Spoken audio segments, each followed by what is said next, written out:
Never play Tony Romo in a preseason game? Why are these NFL teams with veteran quarterbacks even taking a snap? USC and Alabama will start next week. Traditional powers.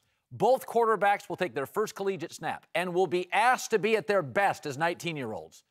They don't get a preseason, but NFL veteran quarterbacks should be running around? I've never understood it. Listen, practice is something that's long been a part of sports.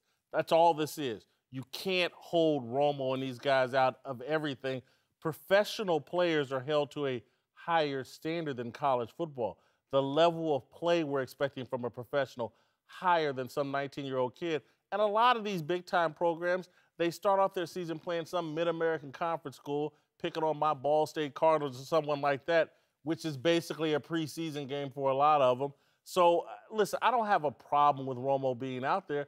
Here's how I think moving forward. The guy got hurt on a routine play. This, to me, is an indication he is so fragile at this point. Moving forward the rest of the season, you can't handle Dak Prescott like a normal backup. Give this guy a few snaps during the week because you never know when Tony Romo is going to go down. I think some of this falls on Jason Garrett, the Cowboys head coach. People are wired a certain way. You're a guy with strong opinions, so am I. Tony Romo's going to run. Okay, you can't tell Tony Romo, sit in the pocket, we're going to build a preseason game plan. At some point, if Tony plays, if Favre plays, if Young plays, if Kaepernick plays, they're movers.